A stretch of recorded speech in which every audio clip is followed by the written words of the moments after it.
I didn't even want to go to sleep. The nightmares were so bad. That image kept coming back to me. I didn't want to remember it, but there it was. I felt like I was right back there in the middle of that horrible day. The smells, the sounds, it was so real. I tried to go grocery shopping, but I couldn't be around all those people without seeing the exit.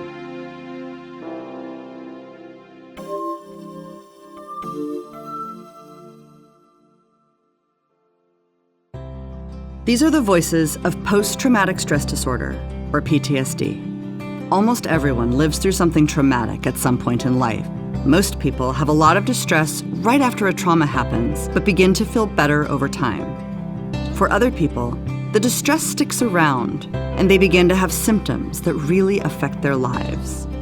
For these people, it is almost as if the trauma is still happening, all the time, everywhere, long after it has passed.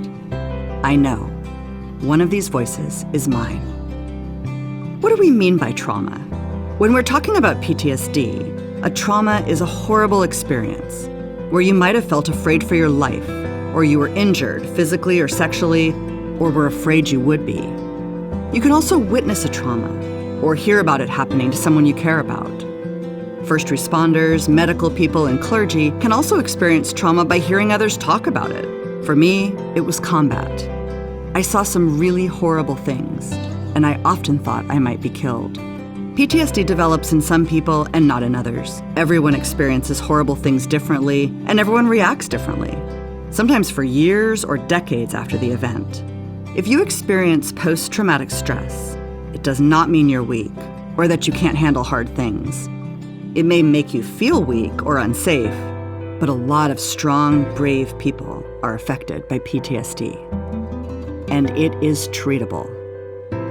Your provider might think about a diagnosis of PTSD if you've lived through something awful and if you have some specific symptoms for more than 1 month, intrusion or re-experiencing symptoms.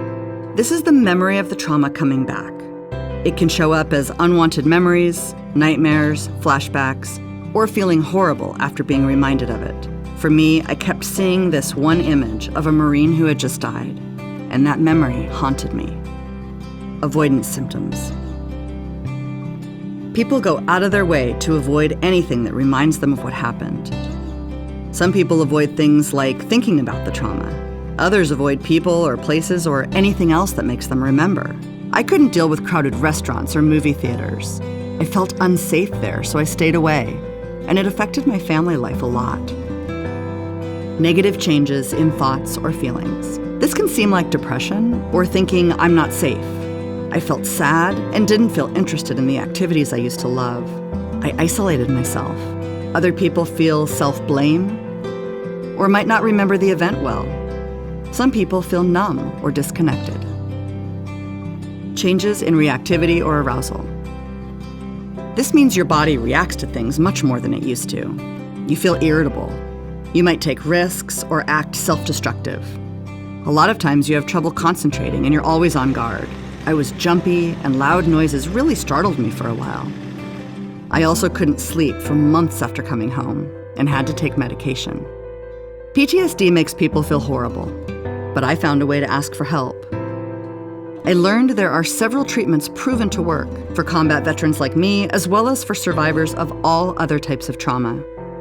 These therapies have names like CPT, PE, and EMDR, and they help people get through the trauma by learning to change how they think and feel about it.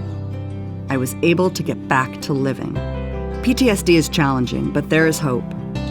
Talk to your doctor and get some help because treatment works. People can learn to live again. I know. I did.